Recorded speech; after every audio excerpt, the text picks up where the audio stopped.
Subscribe करें और bell दबाएं ताकि कोई खबर रह न जाए।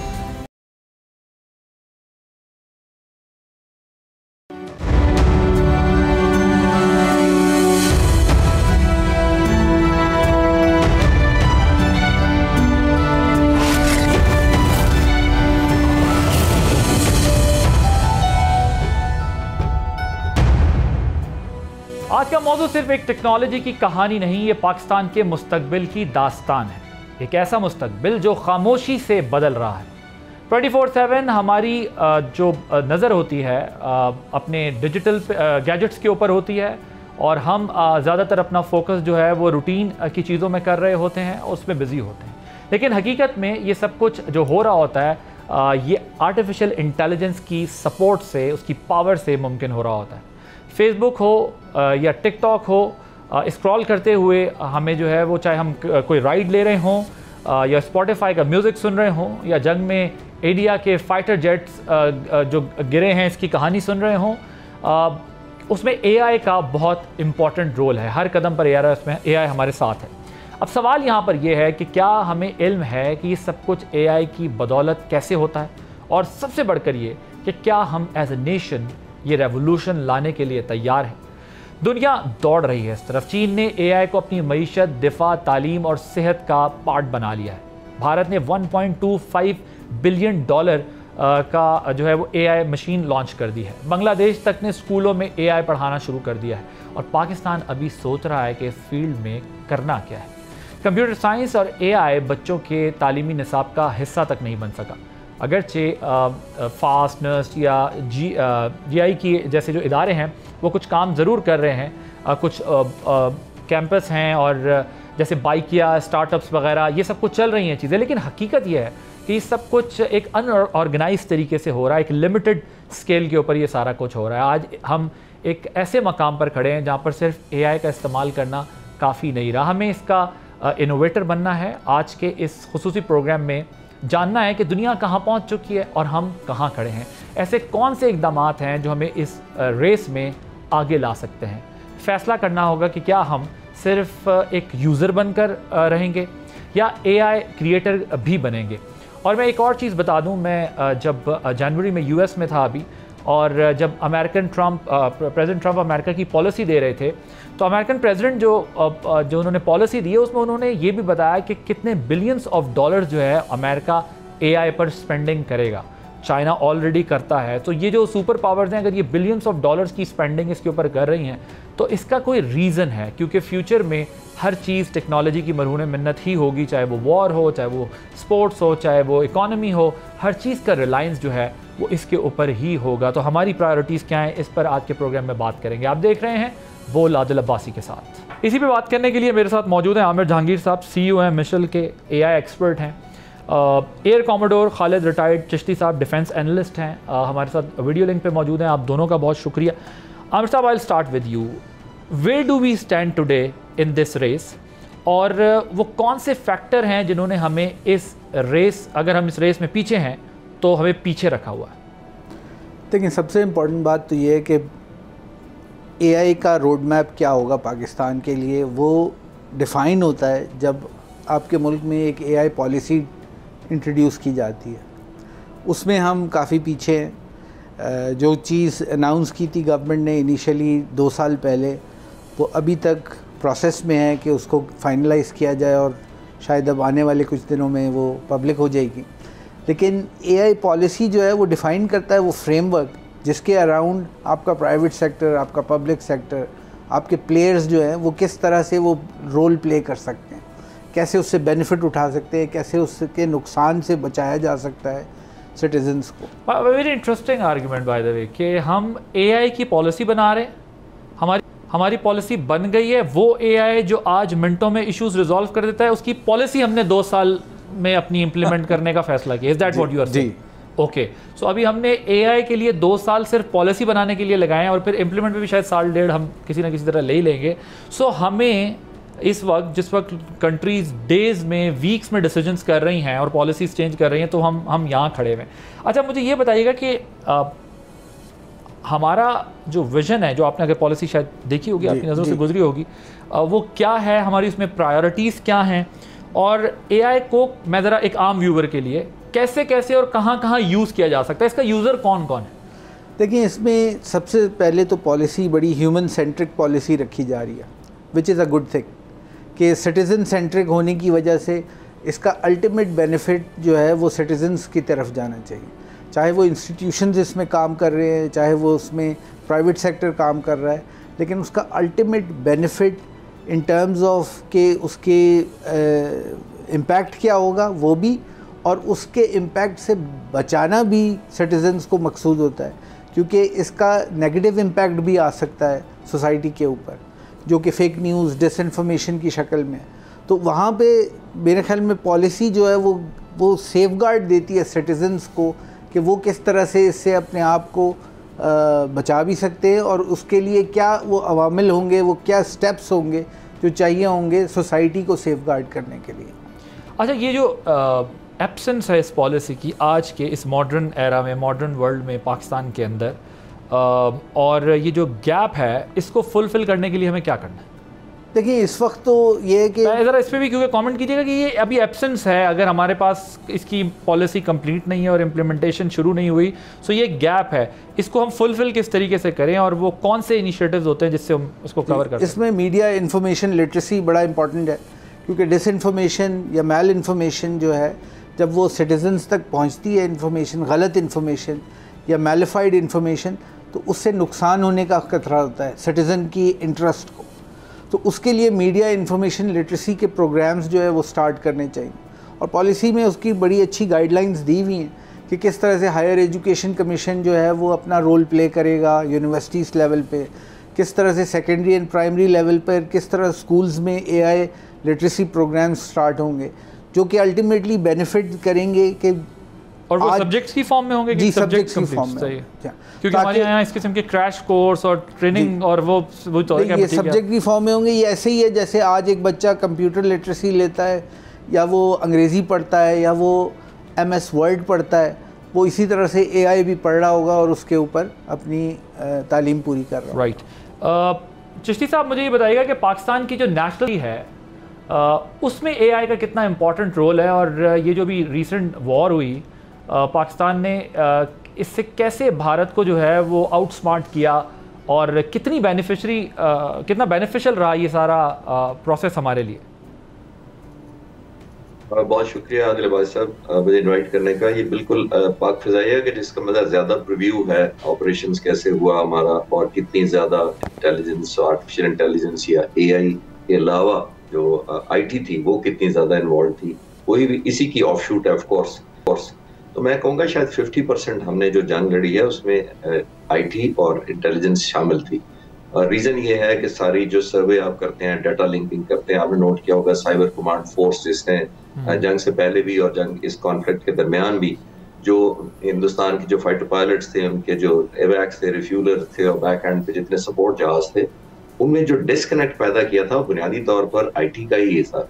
AI के थ्रू बहुत ज्यादा इंफॉर्मेशन की गई थी, सिमुलेशन बड़ी की जाती है, वीडियो मैचिंग की जाती है, टारगेटिंग की। आजकल सारे वेपन्स वो यूज किए जाते हैं जिसको प्री फीड किया जाता है, एरियल पिक्चर दी जाती है उसको पर्टिकुलर एक टारगेट की कि ये फ्यूल डंप है या एमुनिशन डंप है या एयर बेस है। तो वो ऐसे अब वीडियो टेक्नोलॉजी के साथ वेपन्स आ गए हैं कि जो जब वो फायर करते हैं वो बड़े स्किमिंग लो है। स्कैल्प जो हमारे खिलाफ हिंदुस्तान ने मिराज राफेल से लॉन्च किया था, वो सीज या सरफेस की स्किमिंग करते हुए आता है, चंद 100 फुट हवा से ऊपर उड़ता है। हमारे वेपन्स भी इसी तरह जाते हैं। वो उसके बाद एकदम जूम अप करता है, अबाउट 30-40,000 जाता है, फिर डाइव डाउन करता है, और डाइव डाउन करने के फौरन बाद उसका जो फ्रंट हेड है वो रिमूव कर दिया जाता है या गिर जाता है, फिर उसका एक वीडियो कैमरा ऑन हो जाता है। वो वीडियो कैमरा मैच करता है प्री फेड पिक्चर से। इमेजिन करें, वो टैली करता है कि ये पिक्चर वही है जो मुझे दी गई थी फिर लॉन्च करने से पहले, और फिर वो एक्यूरेटली सेंटर में जो किया जाता है। हर तरफ इंटेलिजेंस है। आप हिंदुस्तान का देख लें, जिसका हमने ये साइबर कमांड जब हिट किया, और जो उनकी जाहिर है बहुत बड़ी एक इमेज है उनका इंटरनेशनल ग्लोबल मार्केट में, आदिल साहब 56% उसका शेयर है आउटसोर्स जो IT का सेक्टर है, और हिंदुस्तान हर साल तकरीबन $26 बिलियन कमाता है सिर्फ IT और इसी AI के बिजनेस से। इस दफा जो 2025 चल रहा है उनका $28 बिलियन के टारगेट था, इमेजिन करें। कितना बड़ा शेयर है। तो ये अब बहुत ज़्यादा डायनामिक्स चेंज हो गई हैं। आने वाली जंगें आर्टिफिशियल इंटेलिजेंस IT बेस्ड हुआ करेंगी, आप डाटा इकट्ठा किया करेंगे। साइबर कमांड फोर्स में यहाँ, अभी मैं कनाडा में हूँ, मैं यहाँ आने से पहले एक दिन पहले पाक फिजाई को विजिट किया था मैंने साइबर कमांड का, तो मैंने उनसे नौजवानों से वही पूछा था कि आप लोगों ने पिछला तो काम कर दिया है, what about the next coming up future, अगर कोई ऐसा होता है। तो वो मुझे उन्होंने बताया कि सर जो हमने किया था हिंदुस्तान के साथ, जो ट्रेनें जैम कर दी थी, उनके नेट जैम कर दिए थे, 9,66,000 नेटवर्क को हिट किया था, हैक कर ली थी वेबसाइट्स, डाटा डिलीट कर दिया था, दैट इज पास्ट। हम तो आगे पे काम करना शुरू कर चुके हैं कि इसके बाद हमने क्या करना है। तो एवरी डे बिकॉज ये इम्प्रूव कर रही है। मैं आपको छोटी सी मिसाल देता हूँ, मैं जैसे आपको बताया था मैं कनाडा में हूँ, मैं अमेरिका और आ जा रहा हूँ, तो मैंने अभी टिकट बुक की टोरंटो की, तो मुझे बताया गया कि वो जो आमिर साहब कह रहे थे ना बेनिफिट पास होता है फिर लोगों को, तो मुझे बताया गया, उन्होंने कहा जी अगर आपने सेल्फ चेक इन करना है जहाज पर, यानी कि उससे ह्यूमन एलिमेंट के बगैर करना है, तो यू विल गेट 25% डिस्काउंट। अगर आप ह्यूमन इन्वॉल्व करेंगे चेकआउट के लिए तो $25 आप ज्यादा देंगे उस टिकट के लिए। मैं सिर्फ हाईलाइट कर रहा हूँ कि कितनी बेनिफिशियल चीज है। दुनिया हर एलिमेंट में शायद AI को ला चुकी है। यहाँ आप शॉपिंग मॉल में चले जाएं, ह्यूमन इंटरेक्शन कम से कम होती जा रही है। मिलिट्री में तो बहुत ज्यादा एडवांस हो चुकी है। राइट, सो ये किसी भी वॉर में जो इलेक्ट्रॉनिक स्पेक्ट्रम है इसकी क्या इंपॉर्टेंस है, और पाकिस्तान इस फील्ड में पाकिस्तान में इसकी क्या स्टैंडिंग है? अभी आप साइबर कमांड फोर्स का जिक्र कर रहे थे, मैंने भी वो विजिट किया है, they have done a commendable job, बड़ा इंप्रेसिव वो सारा सिस्टम है। और इसके अलावा बहुत सारी ऐसी चीज़ें जो मतलब टीवी पे बैठ के शायद बात भी नहीं की जा सकती। और वो जो प्लान्स की भी आप बात कर रहे हैं, तो कितने प्लान्स अवेलेबल थे? कोई 1 2 3 का गेम नहीं था, बहुत लंबा वो था, और जिस तरह सारे सिस्टम्स इंडिया के जाम किए गए। सो पाकिस्तान इस वक्त इस फील्ड में खड़ा कहाँ पर है, स्टैंडिंग क्या है पाकिस्तान की? देखिए, पाकिस्तान का ओवरऑल तो आपने और आमिर साहब ने बड़ी सही पिक्चर डिपिक्ट की है। आपकी पल्स ज्यादा बेहतर है, आपके ऊपर जो पल्स पेपर हाथ ज्यादा बेहतर है। पाक फिजाइया का खास तौर पर बता सकता हूँ कि पाक फिजाइया वे अहेड है in the years to come, because war के या कॉन्फ्लिक्ट के दिनों में मैं अर्ज करता था कि पाक फिजाइया ने जो ह्यूज एडवांटेज गेन किया, ये ओवरनाइट नहीं हुआ। यही जो साइबर कमांड, ये जो टाइगर्स थे सारे के सारे, ये 3 साल से डाटा काम कर रहे थे, इस पे इनपुट ले रहे थे, इंफॉर्मेशन गैदर कर रहे थे, नेटवर्किंग की सुराग लगा रहे थे, अपना डाटा अपडेटेड रखे हुए थे टू ह्यूज डिजिट्स, मतलब जरा क्या 7 to 8 डिजिट इनकी एक्यूरेसी थी जो टारगेटिंग की थी कि हमारे पास ये इतना इंफॉर्मेशन प्रिसाइज होनी चाहिए। क्योंकि अगर आप ये नहीं करेंगे तो ऑब्वियसली दुश्मन, हमने क्या किया है बेसिकली आजम साहब, हमने सरप्राइज किया है by working very hard during peace time, जिसको कहते हैं ना कि, और पाक फिज़ाई हमेशा से यही करती है, अल्हम्दुलिल्लाह कि हमने एक मोटिवेशन और इंस्पिरेशन, जज्बा ईमान है, दूसरा हमारी ट्रेनिंग है, और तीसरी सबसे बड़ी हमारी एडवांटेज जो हम आउट नंबर एनिमी के सामने जो काउंटर करते हैं अपने आप को, वो है ही बुनियादी तौर पर टेक्नोलॉजी है। और टेक्नोलॉजी में आजकल सबसे पहले मेरा ख्याल आप जिक्र करें, other than the evil side of it, जो पॉजिटिव है, जो आर्म फोर्सेस खास तौर बहुत इस्तेमाल करती है, पाक फिज़ाइया तो बहुत ज्यादा डिपेंडेंट है, वो यही IT और AI आ गया हुआ है जिसके ऊपर वेपन। तो आई थिंक आने वाले जंगें मेरा ख्याल है 50 से 60% या इससे भी शायद ज्यादा परसेंटेज ले जाएंगी जब ह्यूमन एलिमेंट कम होता जाएगा और आर्टिफिशियल इंटेलिजेंस टेक ओवर कर लेगी। अगर जितना आप एक्यूरेट स्टडी रिसर्च करके इनपुट देंगे वेपन्स को, उतने ही एक्यूरेटली भी जाकर जाहिर है दुश्मन का डिस्ट्रक्शन वो कर सकते हैं जो एम है। राइट, यहाँ पे एक ब्रेक लेंगे, ब्रेक के बाद कुछ अहम इश्यूज डिस्कस करेंगे।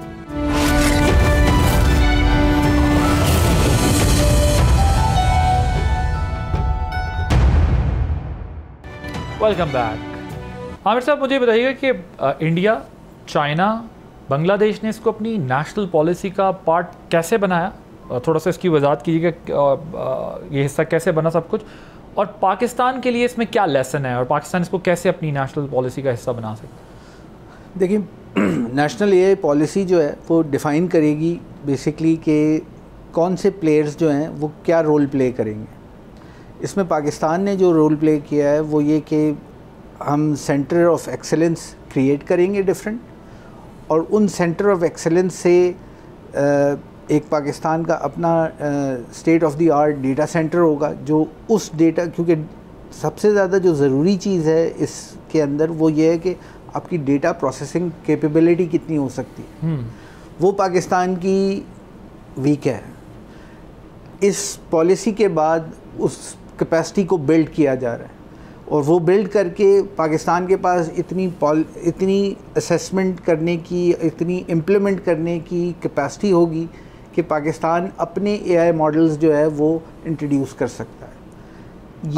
ये एक ऐसी चीज़ होगी जिसमें पाकिस्तान नए AI इंजन्स तो नहीं बनाएगा, लेकिन उन करंटली अवेलेबल टेक्नोलॉजी को डिप्लॉय करके उसके ऊपर अपने मॉडल्स बना सकता है। सो वो जो लीगल फ्रेमवर्क उसके लिए रिक्वायर्ड है या स्ट्रक्चर बनाना है वो कैसे होगा? वो सारा उस पॉलिसी के साथ है। अच्छा। लेकिन there are already players, 5 AI excellence centre की मेरे ख्याल में उसमें गुंजाइश है जो कर रहे हैं।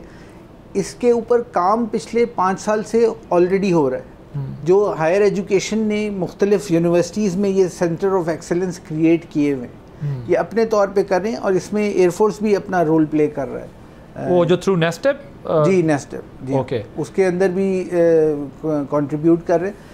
लेकिन जो सबसे इंटरेस्टिंग बात ये है वो ये है कि हर मुल्क की अपनी डायनामिक्स, जिसमें एंटरप्रेन्योर्स या फिर जो इनोवेटर्स हैं वो आकर अपने आइडियाज़ को फ्लोट करते हैं, उस पर उनको स्पेस मिलती है ताकि वो अपनी रिसर्च और वो सब चीज़ें कर सकें। उसके लिए जो इंजन कैपेसिटी चाहिए AI की, वो फिर गवर्नमेंट ऑफ पाकिस्तान जो है वो क्रिएट कर रही है कि आप आके पब्लिक प्राइवेट पार्टनरशिप में कैसे आप रोल प्ले कर सकते हैं। आप गवर्नमेंट का इंफ्रास्ट्रक्चर यूज़ करें, अपनी प्रोडक्ट बनाएं, अपनी सर्विसेज क्रिएट करें AI के अराउंड, एंड देन उसको डिप्लॉय कर सकते हैं। राइट। सो वो जो एक्सपेंस वाला पार्ट है वो एंटरप्रेन्योर से लेके गवर्नमेंट अपने तौर पे एक्सपेंस कर रही है, इसका बेनिफिट जो है वो एंटरप्रेन्योर्स को आएगा। ओके। सो ये जो एजुकेशन सेक्टर है पाकिस्तान का, इसके अंदर जो है वो किस तरह इम्प्लीमेंटेशन हो सकती है AI की? एक तो ज़ाहिर आपने बताया कि इस पॉलिसी का पार्ट भी है कि वो एजुकेशन सिस्टम का हिस्सा बनेगा, लेकिन बहुत इफ़ेक्टिव हो। मतलब एक हमारे यहाँ है फॉर इंस्टेंस, मैं खैर मिसाल नहीं देना चाह रहा, बहुत सारे सब्जेक्ट्स हैं तो एक सब्जेक्ट को सब्जेक्ट के तौर पे ले लिया जाता है, लेकिन वो इफेक्टिव हो, जिसका इम्पैक्ट भी हो, सिर्फ उसको कोई पढ़ के एग्जाम्स देने की तैयारी ना कर रहा हो, वो उसको फोकस के साथ, यानी हम उसके लिए वो प्रोफेशनल्स क्रिएट कर सकें। क्योंकि हमारे यहाँ यूजुअली होता है सब्जेक्ट को सिर्फ इसलिए लिया जाता है कि नंबर्स अपने एडजस्ट करने होते हैं आपने। सो इसको प्रायोरिटी कैसे बनाया जाए एजुकेशन सेक्टर में? देखें, सबसे इम्पॉर्टेंट बात यह है कि फ्यूचर ऑफ जॉब्स को अगर देखा जाए तो बहुत सारे ऐसे मज़ामीन हैं, ऐसे एक्सपर्टीज़ हैं, ऐसी स्किल्स हैं जो शायद अगले 5 से 8 साल में ऑब्सोलीट हो जाएंगी। तो AI आपको वो प्रोविज़न देता है कि जिसको आप फोरकास्ट कर सकते हैं कि वो क्या चीज़ें होंगी जो पाकिस्तान में आने वाले दिनों में रिक्वायर्ड होंगे। उसमें AI का एक बड़ा सेंट्रल रोल है, उसकी असेसमेंट के ऊपर, उसकी एवेल्यूएशन के ऊपर। तो HEC जो है वो इस चीज़ को डिप्लॉय कर सकता है कि वो कौन से मज़ामीन होंगे, एक्सपर्टीज़ होंगी, डिग्रीज़ होंगी जो आज नहीं लेकिन 5 साल बाद ज़्यादा रिक्वायर्ड होंगी हमारे सिस्टम को। क्योंकि आप आज भी देखें ना, हमारे यहाँ मतलब हमारे जो एक सोसाइटी है, जो कल्चर है, उसमें आप किसी से पूछें, अब तो खैर थोड़ा टेक्नोलॉजी ने बड़ा इसमें रोल प्ले किया है, तो कोई डॉक्टर बनना चाहता है, कोई इंजीनियर बनना चाहता है, वो बहुत कोई होगा, कोई मैं साइंटिस्ट बनना चाहता हूँ, कोई कहेगा मैंने फोर्स में जाना है, और कोई कहेगा मैंने बैंकर बनना है। So out of the box सिर्फ वही ज़्यादा स्टूडेंट सोच रहे होते हैं, या तो जो बाहर पढ़ने चले जाते हैं या पढ़ के आए होते हैं, या थोड़ा बहुत कोई एक आध बीच में होता है। जनरली ये जो हमारा कॉन्सेप्ट, अगर आप चलें फॉर एग्जांपल मैं थोड़ा आसान कर देता हूँ, गवर्नमेंट स्कूल्स में आप सर्वे करें तो कोई आप कहेगा मैंने डॉक्टर बनना है, कोई कहेगा इंजीनियर। सो इस किस्म की इन फील्ड्स के लिए अवेयरनेस बहुत लोअर लेवल से हमारे यहाँ स्कूल्स में शुरू हो जाए कि बच्चे को पता हो मेरा ये इंटरेस्ट है और मुझे इसी में एक्सेल करना है, वो कैसे हो सकता है? इसको यही होगा कि इसकी इंट्रोडक्शन जो है प्राइमरी लेवल पे इंट्रोड्यूस कराया जाए सब्जेक्ट को, सेकेंडरी लेवल पे उसकी प्रैक्टिकल इम्प्लिकेशंस शेयर की जाए, तो बच्चे का इंटरेस्ट डेवलप होगा, पेरेंट्स का इंटरेस्ट भी डेवलप होगा, और उसको ये पता होगा। क्योंकि आने वाले दौर में डेटा एनालिटिक्स वो ऐसे ही है जैसे कि आप एक किताब पढ़ सकते हैं कि नहीं। तो डेटा एनालिटिक्स जो है वो हर डिजिटल लिटरेसी का एक बेसिक मेरे ख्याल में कायदा बन जाएगा। ओके। अब एक और सवाल मुझे बताइएगा कि वो पाकिस्तान में कौन से डिपार्टमेंट्स हैं जो इसको बेटर यूटिलाइज कर रहे हैं, और इसके साथ ही जवाब ये भी दे दीजिएगा कि AI का मतलब हमारे यूजुअली ये है कि चैट GPT, आप उससे बात करें और वो दिन भर आपके मसले हल करे और सो एंड सो फॉर। सो इसको ज़रा एलैबोरेट कीजिएगा कि जो यूज़र स्टूडेंट नहीं है, नॉर्मल भी अगर उसकी लाइफ में, तो वो किस तरह इसको यूज़, या इसके चैट GPT से हट के भी कुछ है? देखिए, सबसे इम्पॉर्टेंट जो चीज़ है ना वो ये है कि आपके पास अगर डेटा है और बहुत ज़्यादा डेटा है, उसको एनालाइज करने के लिए ये यूज़ हो सकता है। मैं आपको एक एग्जांपल देता हूँ। पाकिस्तान का बजट है, पाकिस्तान का बजट, एक्चुअल बजट जो नीड बेस्ड बजट है, वो मेरे ख्याल में 60 या 70 साल पहले बना था। उसके बाद वो इंक्रीमेंटल बजट बनता रहा है, हर साल 10%, 5%, 15% बढ़ा दो। बजट में बहुत ज़्यादा प्रोविज़न है कि नीड बेस्ड डेटा जो है वो अवेलेबल है, उसको सिस्टम एनालाइज करे, बताए कि किस जगह पर कितना बजट एलोकेशन होनी चाहिए। तो इसकी बड़ी, लेकिन हमारे तो सेंसस ही इतने अरसे के बाद होते हैं कि आपके पास रियल डाटा, रियल इन्फॉर्मेशन आए कहाँ से कि किस सिटी में कितनी पॉपुलेशन है और किस टाउन में कितनी पॉपुलेशन है, तो वो सेंसस हो तो पता चलेगा। अभी हमारे पास जो लेटेस्ट सेंसस डेटा है वो 2023 का है। हाँ। लेकिन जो हमारे पास लेबर फोर्स सर्वे का डेटा है वो 2020 का है। हाँ। यानी कि हम कोविड के ज़माने की रियलिटीज़ दुनिया को बता रहे हैं कि ये हमारा लेबर फोर्स का डेटा है। उसके अंदर भी That has been increased now. नहीं, अभी वो वही है। नहीं, मैं आप वैसे जनरली बात कर रहा हूँ। ऑब्वियसली इन 4-5 इयर्स में चेंज तो आया होगा, चेंज आ गया, लेकिन हम पॉलिसी पे वो डॉक्यूमेंट हमारा 2020 वाला चल रहा है। 2020 का।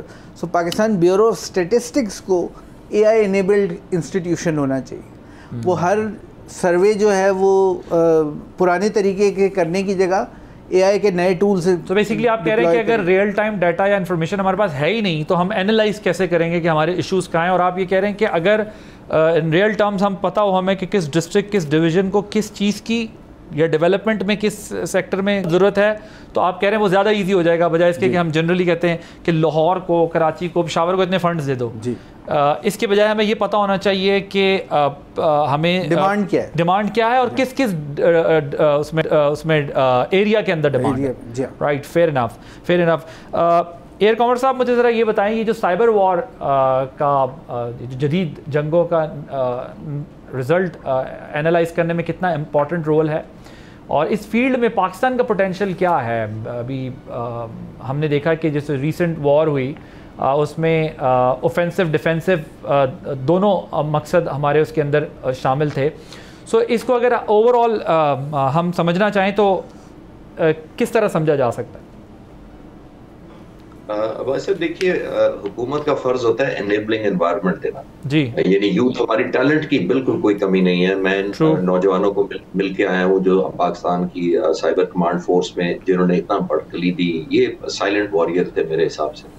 और आप यकीन करें कि वो मेरा ख्याल 25-30 साल से ज्यादा उनकी उम्रें नहीं है, जिसका मतलब ये है कि अगर उनको सही ग्रूम किया जाए, ऐसा एनवायरनमेंट दिया जाए और वो वंडर्स कर सकते हैं। उन्होंने किया भी है, ऑब्वियसली इंस्पिरेशन दी जाती है। और एक और जो एक टेक्स्ट बुक का हमारा रेफरेंस बन सकता है, वो आप खुद भी विजिट करके आए, national aerospace science and technology park जो पाक फिजाइया ने डेवलप किया है। वो एक ऐसा मॉडल है जिसके अंदर नौजवानों को, मुख्तलिफ कॉर्पोरेट कंपनियों को और बिजनेस सेंटर के तौर पे उनको इनकरेज किया जाता है कि वो IT के एक्सपर्ट लाएं, दूसरे शोबों के जिसका वेपन्स के लाएं, नेटवर्किंग के लेकर आए।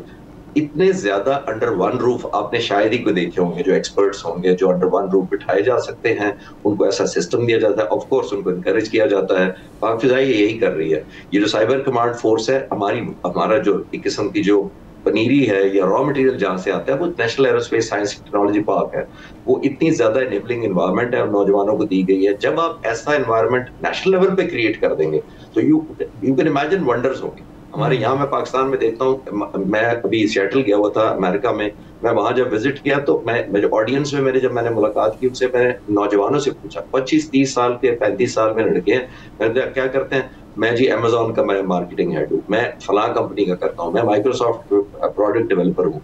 तो हमारे बच्चे यहाँ नौजवान जो है यहाँ देखे एम्प्लॉय हो रहे हैं, माइक्रोसॉफ्ट है, गूगल है, अमेजोन है, वो हमारी नौजवान यूथ का टैलेंट इस्तेमाल कर रहे हैं। और क्यों कर रहे हैं? और मैंने उनसे यही पूछा जो आपका भी सवाल होगा कि यहाँ कैसे? उन्होंने कहा सर जो मैं करना चाहता था वो वहाँ एनवायरनमेंट ही कोई नहीं था।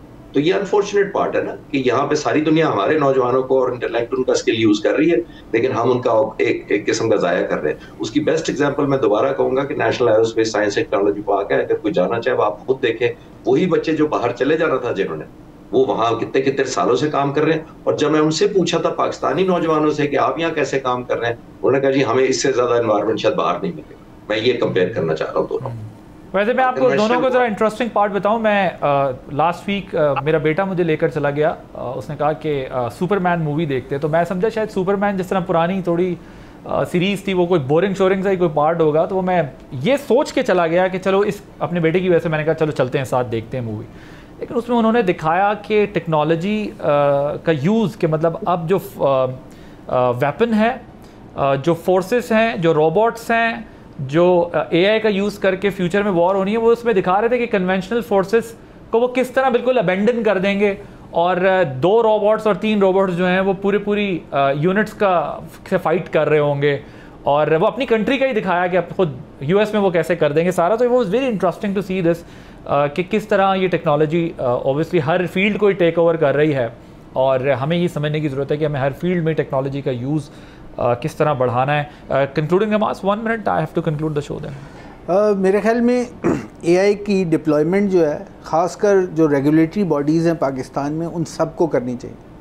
चाहे SCCP है, स्टेट बैंक है, नेपरा है, ओगरा है, इन सब को ये देखना चाहिए कि इनके जो यूज़र्स हैं, जो इनकी इंडस्ट्री के अंदर हैं, वो सब कैसे, उनके पैटर्न्स किस तरह से, उसके अराउंड अगर पॉलिसी डेवलप होना शुरू हो जाएगी तो बड़ी ह्यूमन सेंट्रिक अप्रोच आ जाएगी हमारे यहाँ। जिस तरह मैंने आपको बताया मूवी में सुपरमैन को भी जो है अब एडवांस कर दिया गया है, वो भी टेक्नोलॉजी पर बेस करके फाइट कर रहा है, और नया सुपरमैन जो है उसको भी इसकी ज़रूरत है। Thank you so much Aamir Jahangir sahab, air commander retired Khalid Chishti sahab, आप दोनों का बहुत शुक्रिया। वक्त की ज़रूरत है इसको समझने की, इसको लोगों को एजुकेट करने की, और इसको यूटिलाइज़ करने की ज़रूरत है। वो हम कैसे करते हैं, आने वाले दिनों में भी प्रोग्राम्स इस पर होते रहेंगे, इस पर हम बात करते रहेंगे। एक ब्रेक लेंगे, ब्रेक के बाद जब वापस आएंगे तो कुछ और इश्यूज़ हैं इंपॉर्टेंट, वो डिस्कस करेंगे आफ्टर दिस ब्रेक।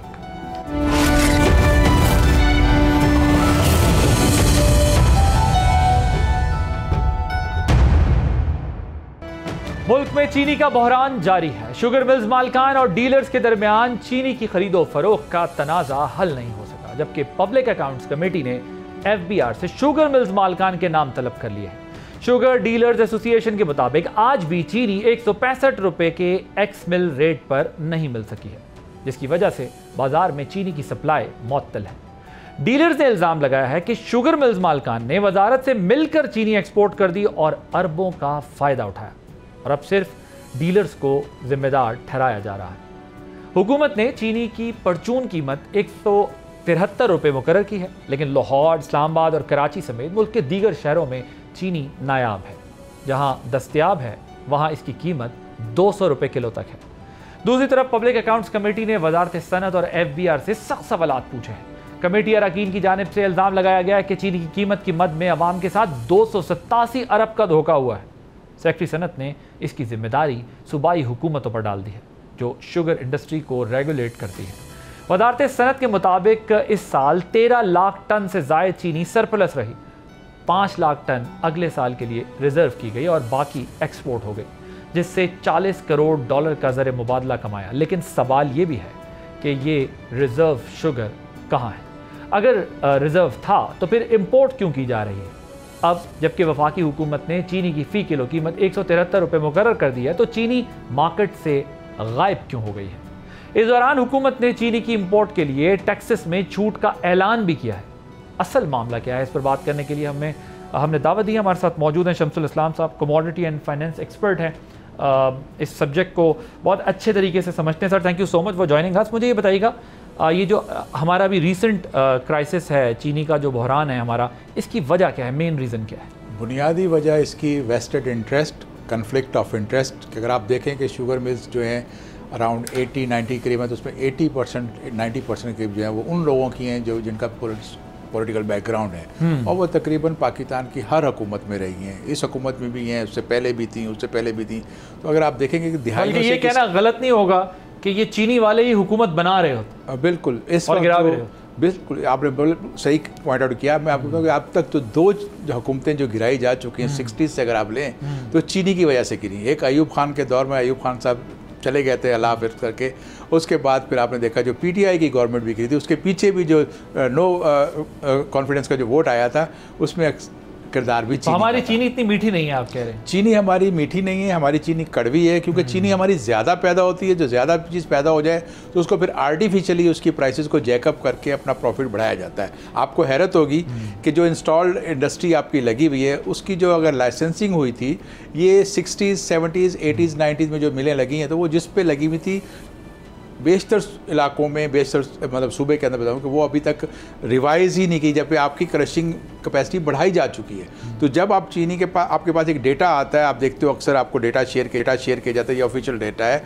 तो वो data based on installed capacity जो लाइसेंस्ड है, और जो लाइसेंस नहीं है उसको कहते हैं ऑफ द बुक गन्ने की परचेज, ऑफ द बुक गन्ने की प्रोडक्शन और शुगर की, और उसके बाद फिर जो आपकी पूरी मार्केट है उसमें आप अगर देखेंगे तो जो इंडस्ट्री कंज्यूम करती है चीनी, वो तो उसकी सेल्स एक्स इनवाइस होती है क्योंकि इंडस्ट्री को इनपुट देना होता है। लेकिन जो मार्केट में अगर आप जाओगे, देखो अकबरी मंडी में जाएँ, जूड़िया बाज़ार में जाएँ और फैसलाबाद की किसी बड़ी मंडी में जाएँ, वहाँ चीनी पे कोई इनवाइस इशू नहीं हो रही थी, क्योंकि वो जो नाम पे जो डीओ इशू होते हैं वो फेक फर्जी नाम होते हैं, ऐसे एड्रेसेस पे होते हैं जहाँ किसका कोई पता ना, उसका CNIC नंबर होता है ना NTN नंबर डला होता है। आपको कैसे पता कि किसका, ये आदिल का डीओ है या शम्स का डीओ है? तो ये कोई ऐसी एक चीज़ गोरख धंधा बनाया है कि कंट्रीब्यूशन ऑफ टैक्सेस जो आपकी इस इंडस्ट्री से बहुत ज़्यादा आने चाहिए वो भी कम होते हैं। तो सर ये FBR का जो ट्रैकिंग सिस्टम है ये क्या कर रहा है? बिल्कुल फेल हुआ है। लास्ट टाइम भी आपको पता है कि एक ट्रैक एंड ट्रेस सिस्टम के ऊपर उन्होंने इन्वेस्टमेंट करके भारी इन्वेस्टमेंट टैक्स पेयर के पैसे लगाई, वो भी फ्लॉप हुआ। उसके बाद फिर एक नया इन्होंने इंस्टॉल किया, वो भी फ्लॉप हुआ। अब इसमें भी आप कहिए कि यहाँ पर अगर आप FBR की ऑफिशियल्स की पोस्टिंग करते हो शुगर इंडस्ट्री के ऊपर, तो वो भी इंसान है ना, फरिश्ते तो नहीं है, और मीठी चीज़ पे तो हर कोई बंदा जाता है। तो वो आपका यहाँ तक मार्केट में ये सुना गया है कि बैग्स जो है, एम्प्टी बैग जो एक दफ़ा आपके सिस्टम में रजिस्टर्ड हो गए, बार कोड आपका लग गया, उसके बाद फिर वो वापस चीनी के खाली बैग वापस उसमें डालते हैं इंडस्ट्रीज़ में, और उसमें चीनी फिल हो गया फिर दोबारा बेची जाती है, तो उसका कोई रिकॉर्ड ही नहीं है। तो ये आपका एक ऐसी चीज़ है कि जिसको आप अगर जितना कंट्रोल करेंगे, जितना गवर्नमेंट अपनी पॉलिसी बनाती है इंटरवेंशन करने की या इसको रेगुलेट करने की, उतना ही चीनी की कीमतों में इजाफा हो जाता है। ये फ्री मार्केट इकोनॉमी फॉर्मूले पे जाएगा? बिल्कुल, इसको जाना चाहिए, लेकिन मुझे नहीं लगता अभी अनाउंसमेंट हो रही है, न्यूज़ चल रही है कि ये इसको डीरेगुलेट करेंगे, लेकिन क्योंकि वेस्टेड इंटरेस्ट और कन्फ्लिक्ट ऑफ इंटरेस्ट आ जाता है, तो फिर वो हुकूमत जो खुद इसकी बेनिफिशरी है, तो वो कैसे ऐसी पॉलिसी बनाएगी कि ओपन मार्केट कर दे। आज अगर आप चीनी की मार्केट में प्राइवेट सेक्टर को इंपोर्ट का अलाउ कर देते हैं और एक्सपोर्ट भी खोल दें आप, मैं कहता हूं कि मार्केट में जो कीमत बनती है वो मार्केट फोर्सेस बनाती हैं, और जो इंटरनेशनल फैक्टर्स हैं वो आपके उसमें आते हैं। चीनी पाकिस्तान की अगर सस्ती है तो एक्सपोर्ट हो जाएगी, चीनी पाकिस्तान में अगर महंगी हो गई तो इंपोर्ट आ जाएगी, तो कंज्यूमर को बेनिफिट मिलता है। ऐसे ममालिक जहाँ पे चीनी पैदा नहीं होती, गन्ना नहीं लगता, मिसाल देता हूँ आपका जो है पड़ोस में अफ़गानिस्तान का मुल्क, वहाँ पर आपकी चीनी जो है 49 किलो का बैग होता है, जिसको होता 50 किलो का है, लेकिन वो क्योंकि बैग के वज़न को अलाउ नहीं करते, वो 49 kg उसको काउंट करते हैं।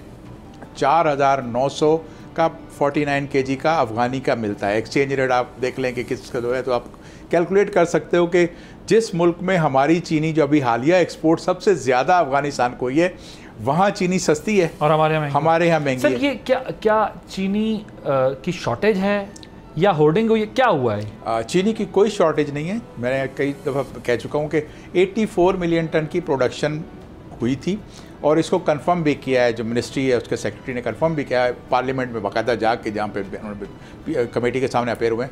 84 मिलियन टन की अगर आपकी शुगर की केन की प्रोडक्शन होती है, तो आपका जो सुक्रोस है वो 10 से 12% होता है, जिसको ये अपनी डॉक्यूमेंट में दिखाते हैं कि अराउंड 8%, 9%, मुख्तलिफ जैसे उन्होंने डेटा बनाना होता है। तो आप अगर इसको ऑन एवरेज अगर लेते हैं 10% के ऊपर, तो आपकी चीनी 8 मिलियन टन। पिछला कैरी फॉरवर्ड जो ऑफिशियल था वो अराउंड 7-7.5 लाख टन का था, अराउंड 1 मिलियन समझिए आपकी, वो भी कैरी फॉरवर्ड भी चला गया कटा। आपने अगर एक्सपोर्ट की है 7,65,000 टन की चीनी जो आपकी बुक्स पे आई है, इस एक्सपोर्ट के प्रोसेस में भी आपकी बहुत सारी चीनी जो है बगैर इसके एक्सपोर्ट के नाम पे चली गई। तो 1 मिलियन टन आप माइनस करते हैं, तो आपके पास चीनी जो है सरप्लस बचनी चाहिए 1 मिलियन टन। और मैं आपको बता रहा हूँ कि जितने बहरान आए हैं उन सब में चीनी नापैद नहीं हुई, चीनी कभी ख़त्म नहीं हुई कि मार्केट में चीनी नहीं है।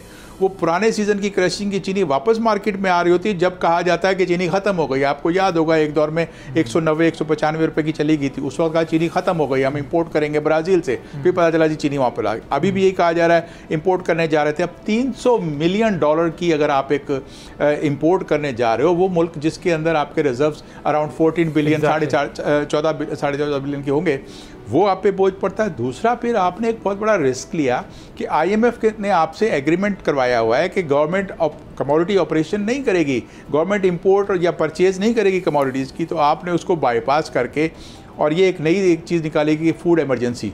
अब फूड इमरजेंसी बताएं कि फूड में आपका स्टेपल फूड जो है वो आपका गंदम है, आटा है या चावल है। तो चीनी तो मैं और आप 100 ग्राम से ज़्यादा नहीं खाते। यहाँ कंजम्पशन का डेटा भी एग्जेजरेटेड किया गया है, मुबालगा अमेज़ है कि आपको बताते हैं 28 किलो पर कैपिटा कंजम्पशन है, 25 से 28 किलो। 28 किलो करेक्ट नहीं है, क्योंकि आप अगर 33 मिलियन जो आपके डायबिटीज़ हैं पाकिस्तान की आबादी पे, ये आपका डेटा आया हुआ है कंफर्म ऑफिशियल। हमारे डायबिटीज़ भी तो चीनी यूज़ करते हैं। नहीं, वो भी नहीं करते। अगर आप जितना भी करेंगे, अगर आप इसको चीनी को चावल की तरह खाना शुरू करो तब आप नहीं बनता, नहीं बनेगा। क्योंकि इंपोर्ट के बाद क्या प्राइस होगी चीनी? देखिए, इंपोर्ट अगर खोल दी जाती है तो इंपोर्ट का डिसीजन अनाउंस होते ही, इंपोर्ट हो या ना हो, मैं इंपोर्ट करूं या ना करूं, सिर्फ गवर्नमेंट आज ये ऐलान करती है जी हमने प्राइवेट सेक्टर को इंपोर्ट अलाउ कर दी चीनी की, तो आपकी चीनी की प्राइसेस कम हो जाएंगी। क्योंकि जिन लोगों ने स्टॉक करके रखा हुआ वेयर हाउसेस में, जो सबसे ज़्यादा जो आपका स्टॉक वो तो जहाँ प्रोडक्शन हो रही है मिल्स के वहाँ पर होता है। दूसरा, वो होल्डर जो एंटिसिपेट करते हैं कि मार्केट आगे बढ़ जाएगी। क्योंकि आप देखें ना, जब आपको अलाउ किया, डोमेस्टिक भी था, एक्सपोर्ट भी था, और इस प्रोसेस में यूटिलिटी स्टोर मुसलसल महंगी चीनी खरीदती रही।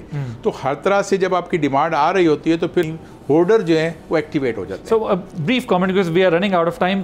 कोई साइंटिफिक मैकेनिज्म हमारे पास मौजूद है इस स्टॉक को देखने के लिए कि क्या है? नहीं, कोई भी नहीं। अगर आप ट्रैक एंड ट्रेस सिस्टम को अगर कहते हैं कि जी FBR ने बनाया, तो FBR ने खुद अपना उसका फेलियर को एक्सेप्ट किया और ये कहा कि इनकी चीनी की जो है अंडर रिपोर्टेड सेल्स होती है। इसका मतलब है कि आपका वो ट्रैक एंड ट्रेस सिस्टम आप नहीं कर रहा। हमारे पास मैकेनिज्म नहीं है, देख सके हमारे पास स्टॉक क्या है। सैटेलाइट से भी नहीं, आपका वो सिस्टम ही नहीं, हम तो वेदर क्रॉप मॉनिटरिंग नहीं कर सकते।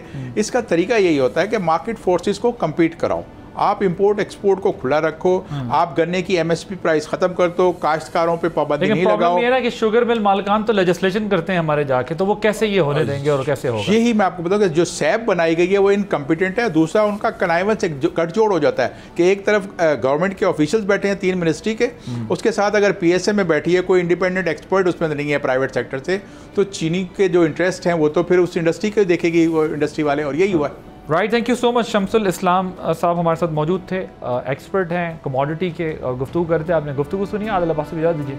अल्लाह हाफ़िज़।